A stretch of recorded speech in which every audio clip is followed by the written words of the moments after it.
In this week's bonus episode, we're doing a partial series review, but it's no run-of-the-mill movie bullshit, so you know what time it is.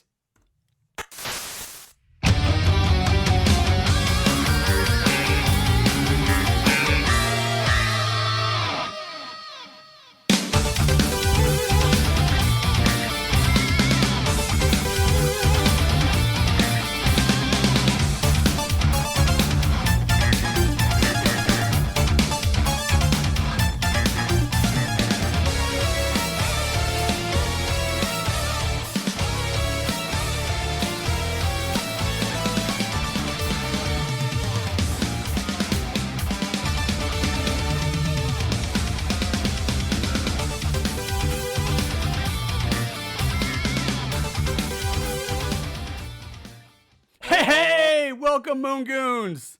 That shit gets my dick hard. So, I think the music kind of gave it away, but this week we're doing a little something different. We're just wanted to do something fun, so we're doing a little bonus episode. We're gonna start, maybe even branch out into a whole new, like another little side series of horror video games. And we figured what better way to start off than kind of the original horror game, sort of, at least gothic horror themed, the original Castlevania, and some of the sequels we're going to talk about. It's a partial series review. We're not doing the entire series because of goddamn way too many games in that to do, but we're going to talk about it. This was kind of Aaron and ours, one of our first beloved video games when we were kids. Absolutely. Like, I remember Castlevania. I remember getting the game, borrowing it from my friend Mark Lehman, who lived across the street from me, popping it in. And just the intro, just the, like that intro that came in. Yeah, it was so cinematic for a Nintendo game for its time. Yes, and I'm like, this is about killing Dracula, and there's Frankenstein, and there's a mummy, and there's a hunchback, and there's zombies. I'm just like, as a kid, I was blown away. It had like every famous, mythical monster, gothic horror monster. Maybe except werewolves. That might be the only thing. It had wolves, but I don't remember werewolves in it. But like it had everything else. And this was the game, one of the few games I remember as a kid that I was so jealous of everybody who had it. Because I never actually owned Castlevania myself. I mean, I do now, much later. But as a kid, it was one of those games that always I didn't have it. I always had to borrow from somebody else or play it when it was at somebody else's house. It was always one of those I always desperately wanted. Then one Christmas, my parents got me Castlevania 2, Simon's Quest. They gave me that for Christmas one year, but it wasn't quite the same. But we'll get into that one later. But yeah, so like I said, this is we might do this as a bonus series on our Patreon page. We might talk about other horror games down the road, like other series and other franchises. Just something to do as kind of a side project. So we're just gonna start off with basically a loose conversation, our thoughts, our memories of the Castlevania games that we've played and we have experience with.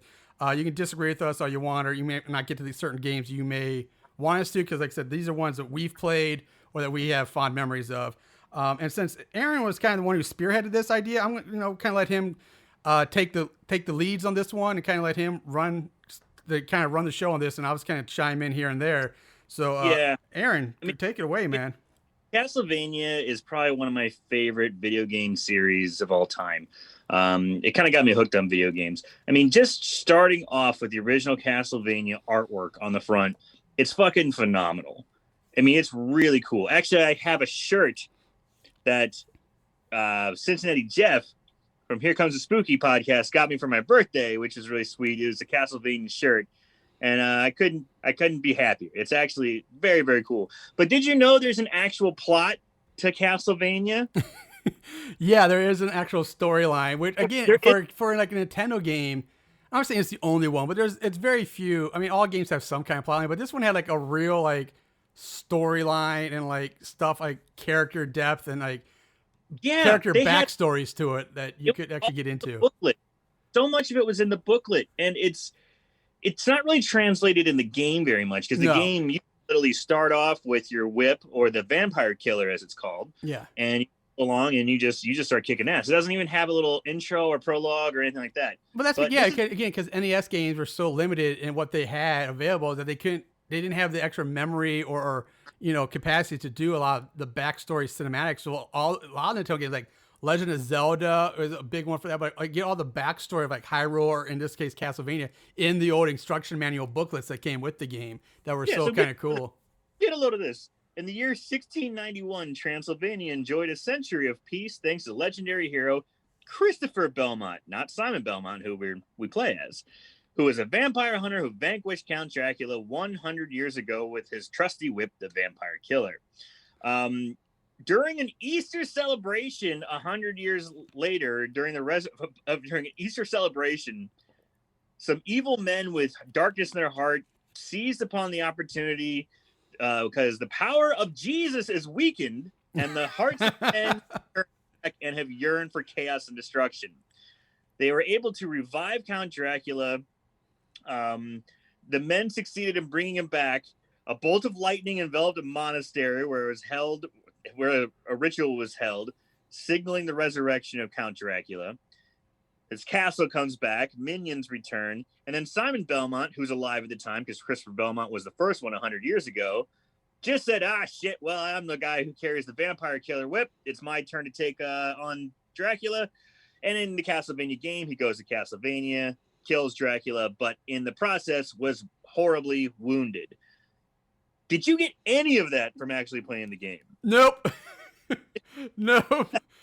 Again, that's why it's like there's so much hidden stuff in those instruction manual booklets or those old games that if you don't read them, and a lot of kids, probably 8 years old and stuff aren't reading those other than the instructions like, okay, here's how you jump, here's how you attack, or here's what this is. But like the backstory stuff, I don't think a whole lot of kids read that at younger ages. So yeah, there's a lot you don't get, but it's so cool that it's there, that they thought about, they put the time and effort to do that.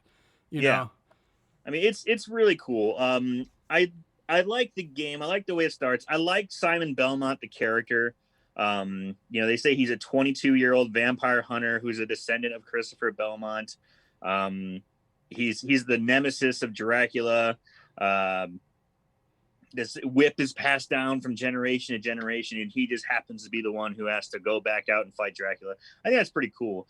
But man, when you start off, everything seems to be going pretty smooth until the gameplay starts coming in.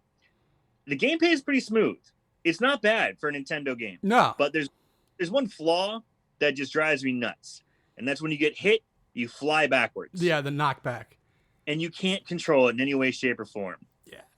Anytime you get hit, you get knocked back. Yeah, and that's probably, the games, that's probably one of the most legendary, mind-numbingly infuriating things about that game. It's so beloved, but that knockback, that's probably made hundreds and thousands of kids, from our generation just rage quit at some point from that game for that damn knockback. Oh yeah. It's especially like you so far in, or when you get knocked back, you get knocked off the ledge or into the water, or it's terrible. Even in the beginning, when you go down the steps, like right when you enter the castle and you go down the steps and little mermen or the fishmen are jumping. Yeah. And and I try to jump across and I get hit by a random little fireball that they shoot out, and boom, I'm dead on the first fucking the third screen. The worst, if you're on the stairs, God help you, because you can't jump, you can't do anything on the stairs in the first game. It's up or down or get hit. Like that, you're just sitting duck at that point. And this game is notoriously difficult. It is about precision.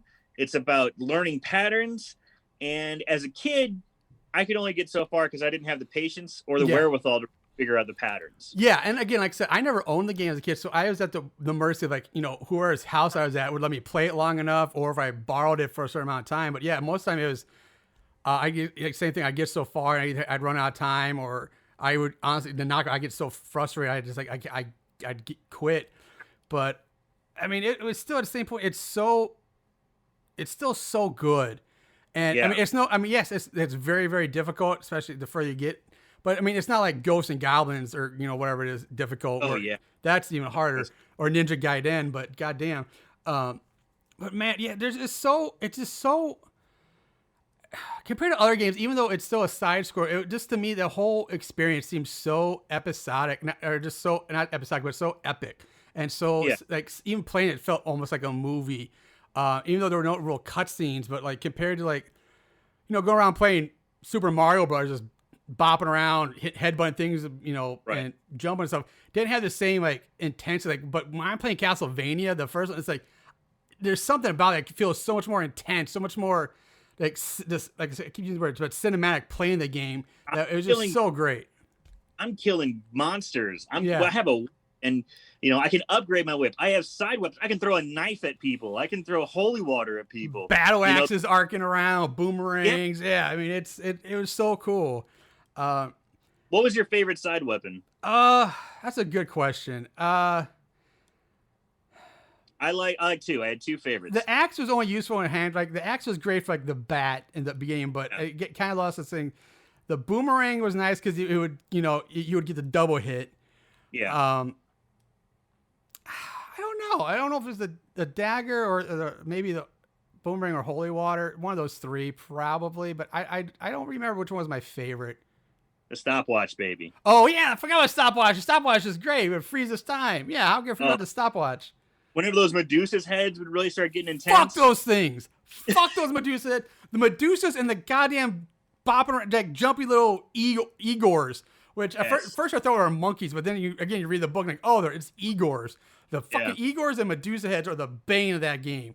If it wasn't for those two, the game would probably be so much easier. It's funny you bring up the Medusa heads because this game, like you mentioned before, is a great throwback to Gothic horror, and it fucking nails it. But it also dabbles in Greek mythology with Medusa as well, which is kind of an interesting turn. It's like the weird. Everything else is like very Gothic horror, very old school Universal movie monsters horror. But then the Medusa is like the one thing that's kind of that stands out. That's from like Greek mythology. Like that's an odd combination to throw in there. But I get it. Though. It works, yeah, because it's kind of like head full of snakes, and it kind of fits a horror theme, if you will. But which I always thought was very cool. And speaking of themes, the fucking music. Oh, you can't beat the music.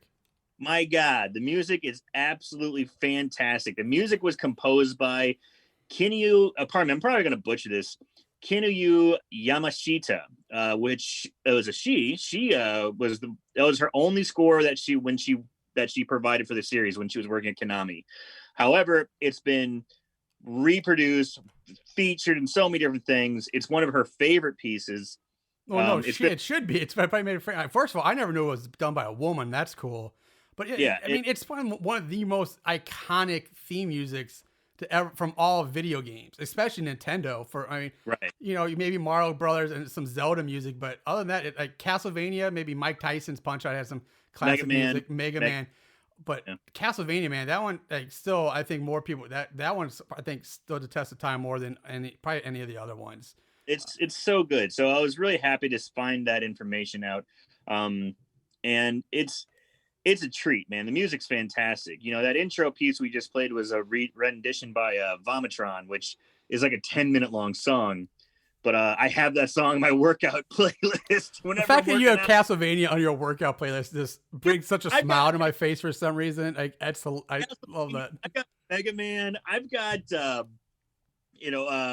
Austrian Death Machine, which is a heavy metal band like all devoted to Arnold Schwarzenegger's song. It's so corny, but it's intense. I love it. But here's a funny little side note here. I don't know if you knew this or not, because I never beat the game.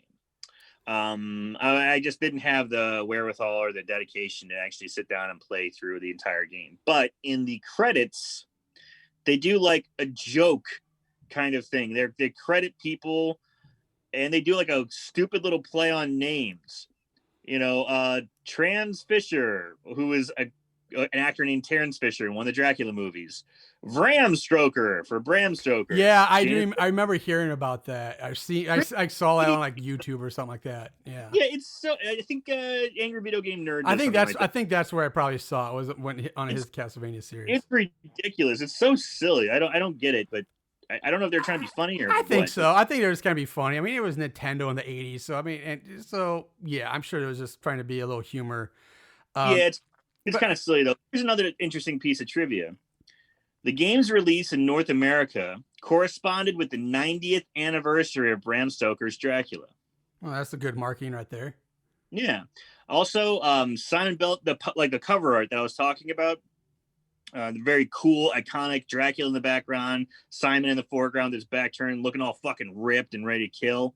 Was inspired by a painting called Norseman by Frank Franzetta. And Frank Franzetta, I don't know if you knew this or not. He did a lot of barbarian artwork, like a lot of like Conan stuff. Yeah, like I think that name sounds familiar from like my D&D friends who are like all into like a lot of fantasy art.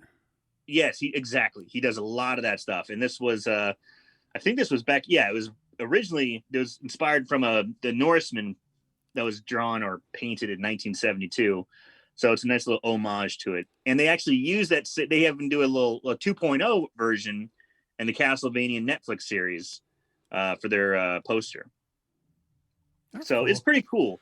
Overall, Castlevania, I give it 5 whips out of 5. Maybe 4.5 whips out of 5 because this is a little too fucking hard. Well, yeah, I mean, you look at it depends how you look at it. I mean, from a kid's perspective, yeah, it was way too hard, but it's still one of the greatest Nintendo games and probably one of the greatest video games in history. If you really break them down by relevance and what they led to and how the impact they had on the industry. So, but yeah. I gotta say, man, like again, I agree with you. Like I never beat the game either. I never. Other than like YouTube videos or watching clips of other people doing it, made it to Dracula and try to fight him. I say most of it is a time thing. You get so frustrated at some point. I feel like I get so far, get so close, and then I get to one point where it's just I can't seem to get the patterns down, or I just keep dying, or so I always end up having to give up. Or like I said, it's a time thing. Before save game here, so you couldn't save your game, and that was And now, even nowadays, I have no shame. I'll admit, like, even using a Game Genie. Like, I'm plugging that Game Genie in, like, all right, let's do this shit. Let's finally beat this game. So I don't care.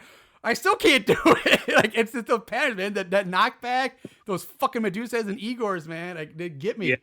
Yeah. But it does have some, it was unlucky it had some great boss fights, too. Like the Mummy and Frankenstein. And the flying Medusa head, and like there are so many great like memorable like just boss fights in that game too. Before you even get to Dracula, that made the game so cool, and and also it gave that other feeling of just being epic. Because like Mario Brothers, it's all the same thing: jump until you get to Bowser, and then you can basically jump over him, not even fight him, and beat the game. Right. But this game, there are multiple. It was one to me. Maybe I'm wrong, but to me, it's one of the first games I remember, other than maybe Contra, that seemed to have like multiple bosses. I take it back. Mega Man had bosses too, but it's just, I don't know, different to me. That it's at these really iconic multiple boss fights that each were so different and unique that it was just so cool for its time. It was a great time. But then came out Castlevania 2 Simon's Quest. Yeah. And this game does not nearly live up to the. It was probably a big disappointment compared to the first one. It's definitely people are supposed to improve.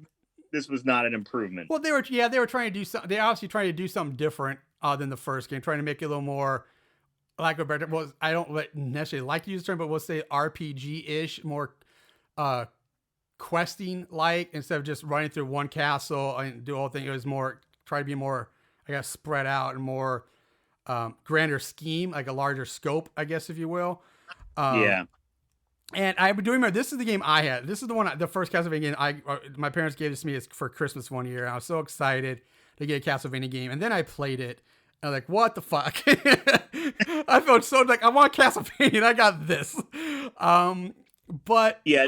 The biggest gripe, and I think everyone knows what it is. It's when a game pauses and says, "What a terrible night for a curse," and it takes forever to go from day to night, and then you have to fight zombies off or stay away from it until it turns day again. And if you go into a level, the monsters are harder to kill. They take more energy off of you at night, which is a cool concept. See, I was going to say that it maybe was a little flawed in execution, and not what people were expecting or maybe wanting at the time. Maybe it was ahead of their time. But I think it was a cool concept, and I actually liked it, but it did suck at the same time. And then you go into town at night, all the shops are closed, so you couldn't buy anything, you couldn't do anything. So you just had to wait. Yeah, for an NES game, it was, I think, highly ambitious, but it just didn't have the technology to really expand upon that. And because or do anything. Because like, what are you gonna do at night in town? Well, I can't do anything, so now I'm just wasting time. Yeah. It's wasting my time as a player. But right. And it was so fucking hard as far as like the puzzles, because there was no hints to some of these things. If it wasn't for Nintendo Power, like back in the day, I mean now with YouTube and stuff, but I mean the goddamn tornado thing, and like how is any kid, and again, like granted, they're probably teenagers and people in their 20s playing this when it first came out, older gamers, but I'm looking from my spectrum. I'm what, 8, 10, maybe 12, 10 years old or something, like 8 to 10 when this comes out.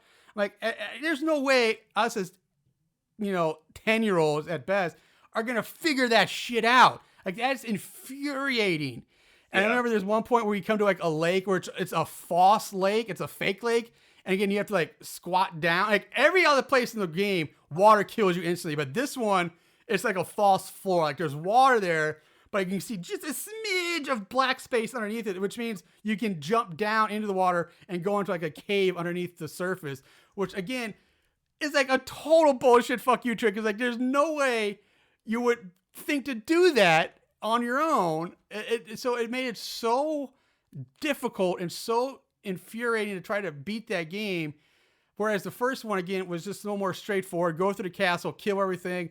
Occasionally you'll find some food in a wall. If you know where to hit the wall right. You gotta get that pork chop. Yeah, get that wall turkey. Because everybody knows wall turkey's the best turkey. And so it's straightforward. So, but yeah, this one was so much more convoluted, so much more puzzly and harder. And I think it's just because they tried to do too much with too limited amount of technology at the time. Programming, what have you. I mean, I remember playing this game and kind of feeling the same way. And I got fed up pretty quick, honestly. Mm-hmm. When you go to towns, and let's just talk about the premise of the game. So it's 7 years after Simon Belmont originally defeated Count Dracula. After he delivered the final blow to the Prince of Darkness, Count Dracula placed a curse upon him that would send him to an early grave unless Simon revived him. So I guess that's that terrible wound. So that's what's happened. So it's Simon Belmont has been cursed. Basically, he's going to die if he doesn't resurrect Dracula. But he says, fuck that. I'm just going to grab all his body parts and destroy him.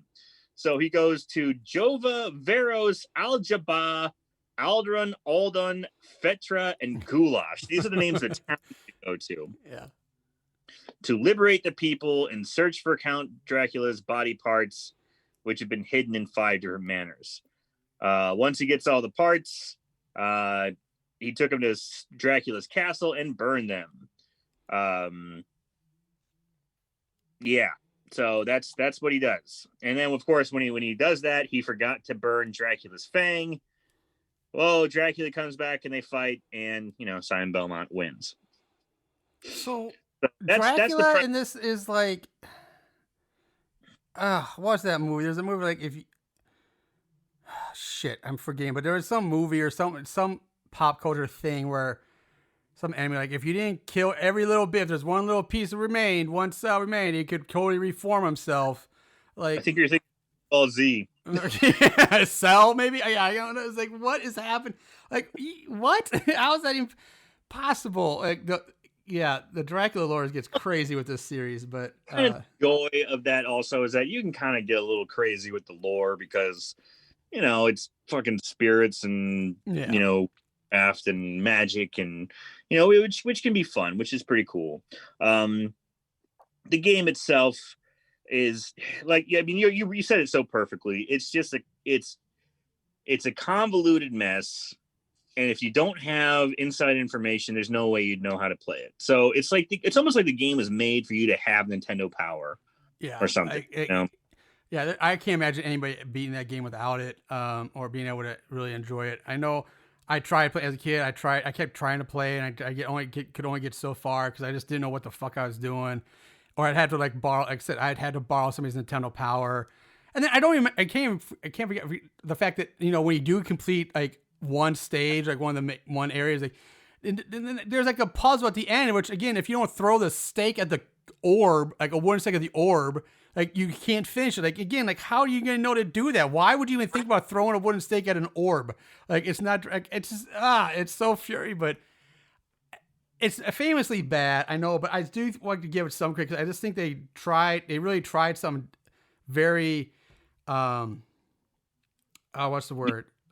Ambitious. Thank you, ambitious. Thank you. That's it. Ambitious. They just didn't have the technology at the time to properly pull it off. I'll tell you something else that's pretty ambitious. Did you know it had 3 different types of endings? No, I didn't. I don't think I did know that about that one. I didn't either. I'm looking at their wiki. I've looked up their wiki page and stuff and was looking at it. So there's 3 different endings for Castlevania 2. There's a bad ending, which happens if you don't finish the game. If you finish the game, but 15 days or more. Neither Dracula nor Simon survived the battle. Dracula's grave is shown with text appearing saying, "The battle has consummated. Now peace and serenity have been restored to Transylvania, and people are free of Dracula's curse forever. And you, Simon Belmont, will always be remembered for your bravery and courage." So that's the bad ending. There's a normal ending, which is you beat the game within 8 to 14 days. Simon defeats Dracula, but eventually succumbs to the curse anyway. Simon kneels by Dracula's graves with a text saying, "Although the confrontation between Simon and Dracula concluded, Simon couldn't survive his fatal wounds. Transylvania's only hope is a young man who will triumph over evil and rid the city of Dracula's deadly curse." Then there's the good ending. If you complete the games in 7 days or less. Simon defeats Dracula and is freed from his curse. He kneels by Dracula's graves, and this is what it says. "The encounter with Dracula is terminated. Simon Belmont has put an end to the eternal darkness of Transylvania. His blood and sweat have penetrated the earth and will induce magic and happiness for those who walk the land." Simon walks away from the grave, but that night, Dracula's hand pushes through the dirt. How is that a good ending?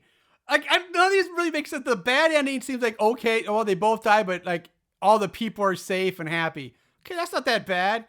The good ending or normal ending, okay, all right, fine. They both die. New guy kills, okay. But the quote unquote good ending, Simon Elizabeth Dracula comes back. Isn't that like, shouldn't that be the bad ending? Because Dracula's not dead, he comes back. Makes 0 sense. What the shit, man? I love the text. It says, "His blood and sweat have penetrated the earth and will induce magic and happiness." Yeah, that's fucking wonderful. That's God, I love that. Some of those weird writings from Japan. That's so crazy. I love it. It's so good. Yeah, so that's number 2.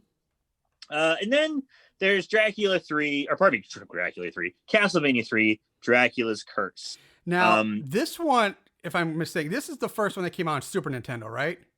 No, this was still on Nintendo. This came out in September of 1990. This was for the Super. Okay, okay. All right. Yeah, for the Nintendo. One of the last Nintendo games, like big time games. Because I'll admit right now, I don't think I ever played this one. I don't think so. And because I think at this point, either one, I just never got it. And 2, once the Super Nintendo became a thing, I went Sega Genesis. I didn't go Super Nintendo, right? So I never played the Castlevania games on the Super Nintendo because I was a Genesis kid at that point. Yeah. Which we'll come back to 3 in a second, but it's unfortunate because I know there's one in... no, I take that back. I think I did play this one. Because I think this is the one... Is this the one that introduces Alucard and he can transform into a bat and fly around? You have 3 different... like. You can play as, you're playing as a Belmont. Obviously, yeah. This is taking place before the first one, so it's like a prequel, kind of. This is taking place in 1476. So you're playing as Trevor Belmont. Okay, that is Trevor, because I thought Trevor was from the first one, and Simon came in at number 2.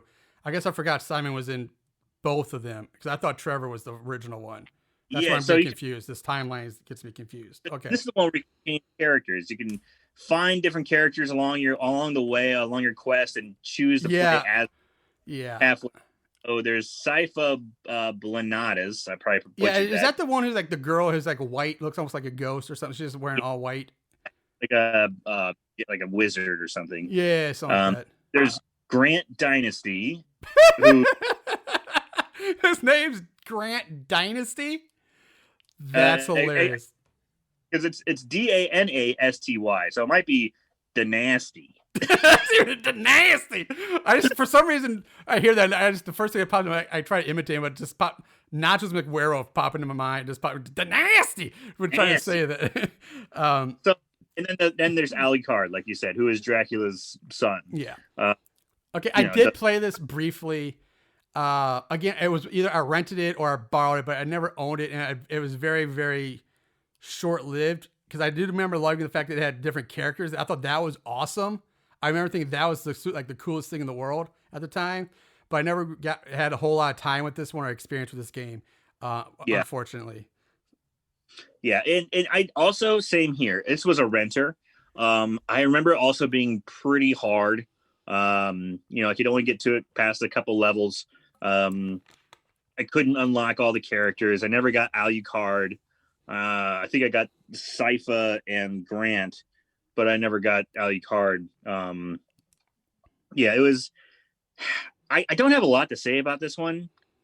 It plays more like number one. Yeah, I remember that. I definitely went back to the original game style. I remember that for this one. You don't have to equip an orb and add this and talk to these people. It's straight through linear side scrolling action, which is great. But I just didn't play this one that much. Yeah, I wish I had more opportunity to, but I never did. And then it brings us to the point where then it went to Super Nintendo, and that's where my ties with this franchise really disappeared for 15 years until, which is sad because I know there's one game on Nintendo, which I don't know if it's 4 or Bloodlines or something, but I just remember seeing clips of it and it looked awesome. It looked so good. It's the one where like you have like directional control of your whip. Like you can aim it up and down and diagonally and you can swing from it. Like there are so many cool looking things. Like that game looks so good. That is Castlevania 4, which was released for the Super Nintendo Entertainment System. Yeah. It's basically a remake of the first one. You're Simon Belmont, you're going to go kill Dracula. There's not much change in the actual storyline that has been made. It's basically a retelling of the first one. And it is fantastic. So I've been playing the shit out of that one lately. And you're right. You have so much control. You can jump and, go straight up, straight down. You have so much control over your character. You still have the knockback, but you just gotta accept that. But overall, man, you have a ton more control. You can jump off the stairs if you need to whenever you're being attacked. Actually being able to get off the stairs. You can attack on the stairs in different directions. It's really fun. Yeah, and that's the one I hear. I hear people rave about that game all the time, and that's one I wish I had a chance to play that. I wish I owned it, but that's one I never got. Like I said, I became a Genesis kid, so for like 15 years, like I said, my experience with Castlevania really much goes away at this point. But your is coming up, so who knows? Maybe good boy, you'll get Castlevania. Yeah, I do have this old, like not old, but I got this. I don't know if it's a Famicom, but it's like a Nintendo, Super Nintendo, Sega Genesis. It plays all three of them all in one.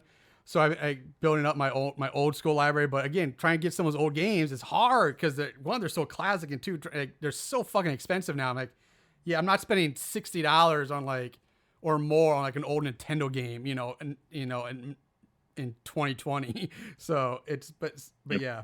But I don't have a ton to say about it, but it is fun. I've been playing it. It's a lot of fun. They have a little like Castlevania has 6 levels. This one has, I think, 9. So it kind of gives you a little bit different spin on it, but it's a lot of fun. I highly recommend you trying to get a hold of it and playing it. Now you talked about how you were a Genesis kid. Yeah. Did you ever play Castlevania Bloodlines for the Sega Genesis? No, I've heard the name before, but again, I never. Honestly, by the time I heard that, I want to say I think it was probably like an Angry Video Game Nerd episode or something years ago. But no, I never played it. I don't think I even knew it existed during my time on the Genesis. Dude, I'm right there. I felt like I never knew this game ever existed, and I think there might be a reason for that. Listen to the release date was March 17th, 1994, so we were in high school. Yeah, we were freshmen in high school at that point. This freshman in high school, and I think, if I'm not mistaken, either we were kind of getting played out, like we were already in the throes of Mortal Kombat and playing the shit out of Mortal Kombat, not paying attention to anything else but Street Fighter and Mortal Kombat. Yeah. Or also at the same time, or I think that's around the same time PlayStation launched. Yeah, it's getting it like PlayStation 1, probably around that time. Because I'm thinking the PS2 was 98-ish, I think, when PS2 came out.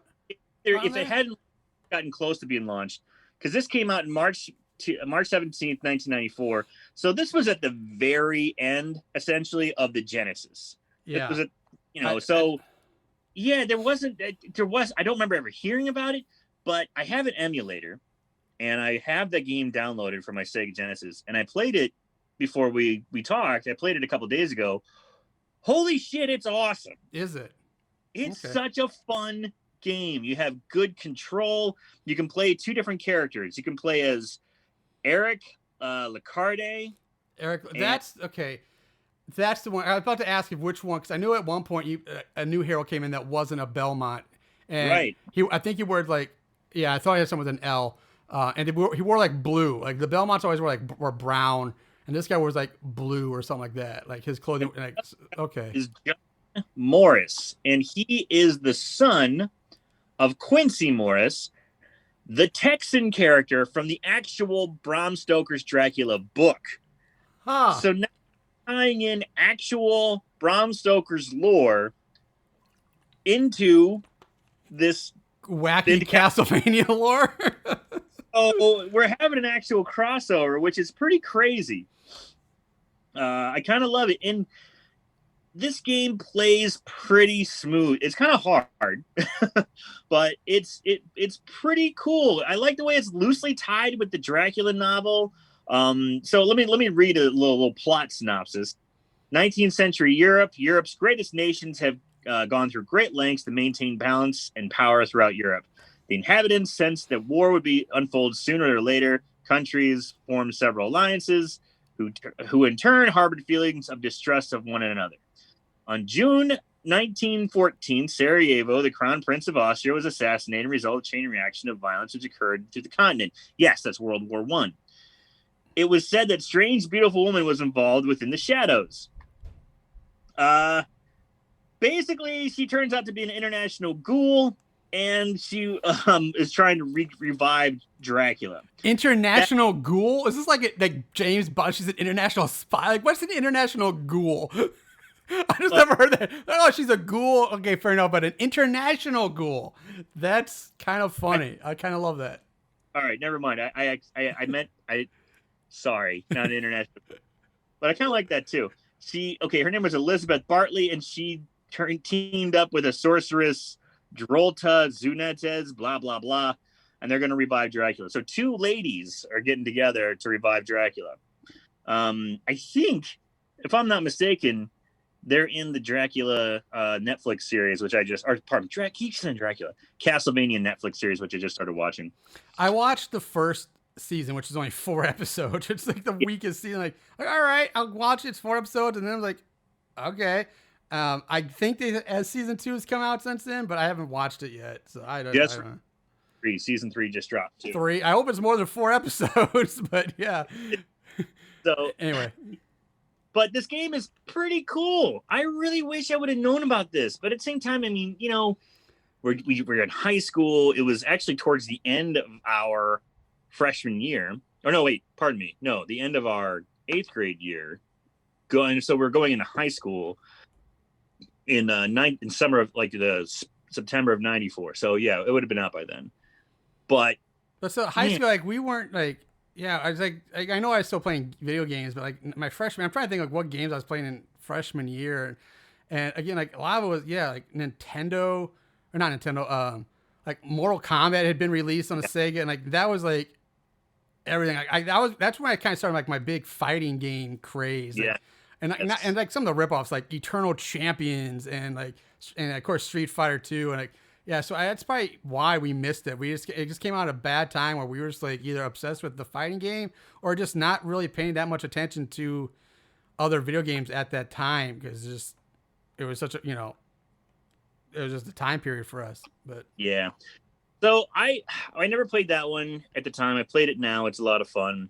But as far as my actual gameplay from being a kid, Castlevania, Castlevania 2, Castlevania 2 left a bad taste in my mouth, so I didn't give Castlevania 3 too much credit, even though it was way better. I just wasn't as turned on by Castlevania 3.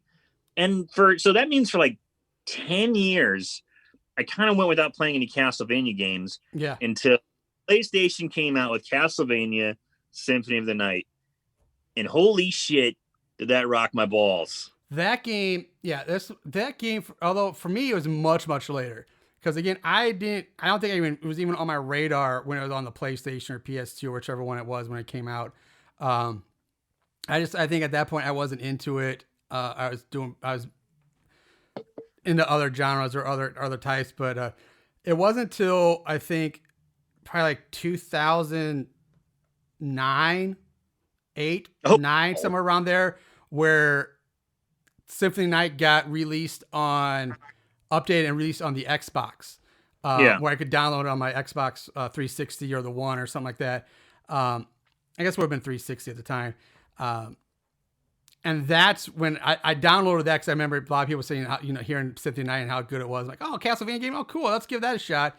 And it was different than kind of the old. It was different, but similar to like it had like the gameplay feel of like the original game, but it started incorporating more. I hate to use the term like RPG elements, just because of the fact that you could get different gear and had different stats and all this stuff and different items. So that game got me back into it. I played a lot of Symphony of the Night as well. I agree with you. That game is awesome. Yeah. So for me, it was college. I was hanging out with my dorm room buddies. All we were doing is just smoking weed, playing different video games. Someone's like, hey, check out this Castlevania game. I'm like, man, I remember Castlevania. I remember that game being pretty awesome. Let's pop it in. And so me and my two roommates would just sit up all night, smoking weed, playing Symphony of the Night, passing the controller around. It's like, man, I'm getting tired. You take over. I'm just curious, is this freshman year? I'm trying to make, was it Paul? Was it Justin? Which room, or is this one of the other roommates you had like earlier on? Paul and Justin. Okay. Yeah, Paul of Pop Culture Intervention podcast. So check them out. A little plug for you there, Paul. But yeah, and it was so much fun because it did have. I think what this game did is made number 2, like took the ideas from number 2, all the shit that kind of fell apart from number 2, and applied it to a system, and they did it. They executed it perfectly, doing the RPG elements, the things that kind of screwed up in number 2, they nailed in this one. And the graphics, I forget, again, I kind of forgot that it was released on a PlayStation 1, because so many of the graphics, when I think PlayStation 1, I just think of like the blocky, very polygon, like very blocky, like original Tomb Raider type graphics, that 3D stuff. But this is, again, more, it's 2D side scroll, so they could probably get away with it more. But the graphics were so cool for that game. And I remember like just the way Alucard moved, like the way he walked, his movement was so fluid, and like the way he had like this little like this shimmer, like or this trail behind him, like as he moved, like almost like there was like multiple versions of him following behind him. It looked great. And the opening, that game, when you first play it, like it throws you right in, like throws you in the deep end, and you're just like, here's fight Dracula off the bat, and then you're fighting like you're going down this hallway and fighting these giant fucking like demon dogs. They're huge, they're gigantic, and you're like, one hit, and you're like, oh my god, I'm the most powerful beast in the world. This is awesome. Like, kill everything, and then it smacks you like a bitch back down to earth, and it takes everything away and says, fuck you, you're on your own. Start from scratch now. Punch your way. You start punching skeletons and taking swords. Yeah. And like, but at the same time, it's so cool. It's probably my, next to the original, it's by far been my favorite Castlevania of the series that I've played. And this one kicks your teeth in with the music as well. It's so good. So music good. Is so good. Like even the loading like when you first turn it on, it's like this almost like Gregorian chant, or it's like this soft like hymnal kind of singing. It's kind of creepy, gothic kind of feel. And the music is just fantastic. They have an organ in the beginning, but then it gets into more of a rock and roll type thing. The music's great. I love, yeah, you could save your game. You could go into a coffin, save your game, spin around a bunch, a coffin blows up, and you're good to go. I mean, it was great. But then it had the death scene. Like, oh God, I hated it. That death scene. Got on my nerves because you start dying a lot eventually. But God, it sticks. It's burning my mind. Like that, it laughs at you, and like the shimmer of the screens, like, you're dead or something like that. And it's like, oh. While it just doesn't continue. It's like you got to go through a lot of shit too. Yeah. So I recently started playing that one again. It's harder than I thought, but I think I was also a little too drunk to be playing it. Yeah. It's challenging. It's good, but the problem with that game that got to me is as much as it is like it's a side scroll like the first one, but it also to me had a little pinch of Metroid thrown in the fact that the castle is so goddamn big in the map system. It was like Metroid. You go up, you go down. Like I would get lost so easily in that game. Like, where the hell am I going? Because you gotta go here to get this, and you gotta backtrack to go get that. And it's a lot of backtracking back and forth over here, all like Metroid was, which I never got that far because I kept getting lost as a kid. But yeah, and then I finally got to the point in the game, like, all right, I got like halfway through, and you think you win or something like that. Nope. Then it just flips the castle upside down on it, and then it makes you go through the goddamn thing backwards and upside down or something like that. And at that point, it was like, then it made me worse. Like that's where I stopped playing. Like I was like, I can't. I didn't have time to. When I was playing, this is years and years ago now. But at the time, like I didn't have the patience or the time to try to map my way through it and figure it all out. So I'm like, I just found other things. I started playing other games or doing other stuff. And I just never got back to it. But I do remember, but the game is awesome and it's definitely worth playing. And it's a lot of fun. That's why it kind of helped. I got pretty far in it too. Like we flipped the castle over, we went back, we explored, like, because it has a little meter on the side, like how much a castle you explore. We explored over like 95% of everything. But it helped having two other people who were, one, just as engaged as you were, and two, when you were tired of playing, you're just like, okay, so someone take over. And of course they'd be like chomping at the bit, like, yeah, I get to play now. So we got pretty damn far playing that, but it took three of us. Yeah. It's like, where do I go here? Well, don't you remember? You got to go back and you got to get this. Oh yeah. Like that helped out a lot. Weed is a power thing. Keeps you right in the game. Yeah. And so pretty much after that game, that's pretty much where my Castlevania. I haven't really played any. I've seen clips. I remember some. I can't remember if I even played. I may have played it briefly. I think it was on. Might have been PS2 or Nintendo 64, but it was like a weird 3D Castlevania where at one point you were playing like a Japanese schoolgirl or something like that who was running around like whipping skeletons and on motorcycles or something. Like it was the weirdest, stupidest thing. So I don't even remember. I can't even say I played. I don't know. But that's pretty much where my Castlevania experience ends. I mean, there was all kinds. There was Castlevania Lament of Innocence, Castlevania Aria of Sorrow, Castlevania Curse of Darkness, Order of Elysia. And then there was the Lord of Shadows, Castlevania Lord of Shadows. And that one came out for Xbox 360.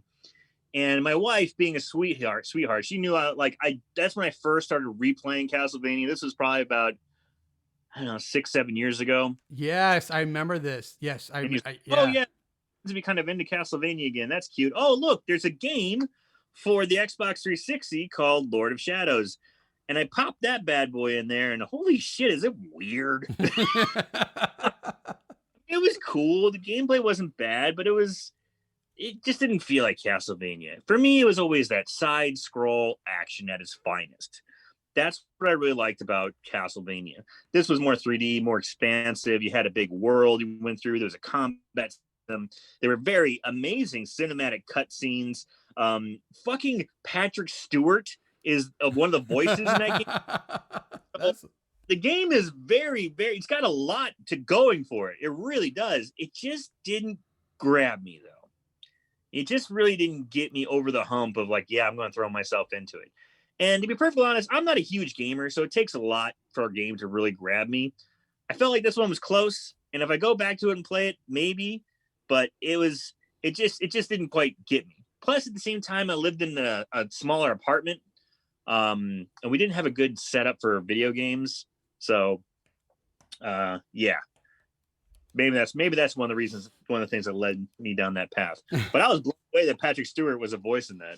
That's correct. Yeah, I didn't know that part of it. I remember you telling me. I remember years ago when you told me Melissa got you a new Castlevania game, but yeah, I haven't played it. I don't know.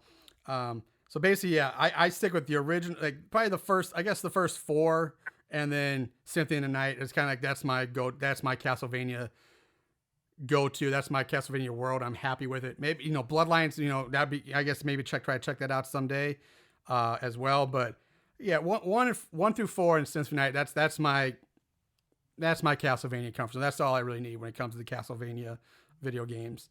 I'm right there with you. And I'm so glad that retro gaming is kind of in again, or people kind of like think it's kind of cool, because it takes, especially being older, than a lot of gamers today. It's just nice. It's like revisiting. It's like just kind of going back to the past and remember, grabbing your fucking Kool-Aid and sitting down and playing games and talking about it on the bus and stuff, and it's those kind of memories and feelings that come back whenever you play those games. Right. It's nice to visit the past. You don't want to dwell on it, but it's always nice to kind of visit here and there. Yeah. So it's a lot of fun to play these, and even like discovering new ones like Bloodlines, which again I recommend, dude. It's a lot of fun. So yeah, I'm really happy with Castlevania. It's one of my favorite video games series of all time. Got to check it out, guys. I'm sure probably everybody's listening probably has, but this is just our little walk to memory road and wanted to talk about Castlevania for a bit. I do want to clarify, just to clarify one thing. I said at the very beginning of the show that I said Castlevania is like the first horror game or something like that. I very well aware that it is not the first video game ever based on anything horror. So I don't want people thinking but I just want to say it's the first mainstream one. I mean, there was a Halloween and a Texas Chainsaw Massacre game on the Atari system, but I'm going to say this was really like the first gothic horror that kind of was mainstream that everybody knew and kind of really helped pave the way for future games like this, other loosely based horror themed, at least that kind of character, that it brought atmosphere. I feel like it brought kids into horror a little bit. Honestly, it did for me. Playing this game, it's like, oh, there's Dracula, there's Frankenstein, there's mummies, there's all kinds of different creatures and ghouls, and God, these things are cool. I want to know more about them, and it kind of helped. I mean, it didn't like open the door for me in horror, but at the same time, it was another avenue where I could be like, yeah, it's cool. It's cool to like horror stuff. Yeah. I just want to clarify that so people didn't like start saying like, were you aware that blah, blah, blah? Yes, I'm aware. I get that. Anyway, that's, I think I got nothing more to add to it. This was just kind of fun, and this is probably going on longer than we initially thought it was going to anyway. But I just wanted to have some fun with this. And like I said, might become like a bonus series we do on our Patreon page. So if you want more, check out our Patreon, and become a subscriber there, and you'll get more bonus content. Yeah, there's lots of horror video games out there. Yeah, we'll probably do like we'll probably do Resident Evil. We'll probably do, maybe some of the online ones. Like, we got there's a whole world of horror video games. Silent Hill, that series that we can start delving into and discussing. And I'm actually really excited about that because I love horror video games. It's obviously one of my favorite genres, and I play a ton of them. So I'm looking forward to doing this more of these in the future. Sometimes ones scare me too much. What? Sometimes they scare me too much. They scare you too much? Yeah, some of them have gotten real creepy, man. They've gotten pretty scary at some point. Some of them are kind of, they've done a good job of having some good jump scares and some real creepy, disturbing atmosphere that really sets the mood better than some movies. Yeah. So I'm looking forward to doing more of these in the future. Right now, this will be on our regular site, but I think the future ones we do will be Patreon only content. So to make sure you check us out, and if you want, sign up on our Patreon page. We really appreciate it. But I think that's gonna do it for us. And you have anything else you want to add before we sign off for the night for the time? It was fun revisiting this with you, man, because I remember growing up with you and playing these games and talk about them so much. Yeah. So it's pretty fun to do it again. And I hope you guys liked it. If you like it, let us know.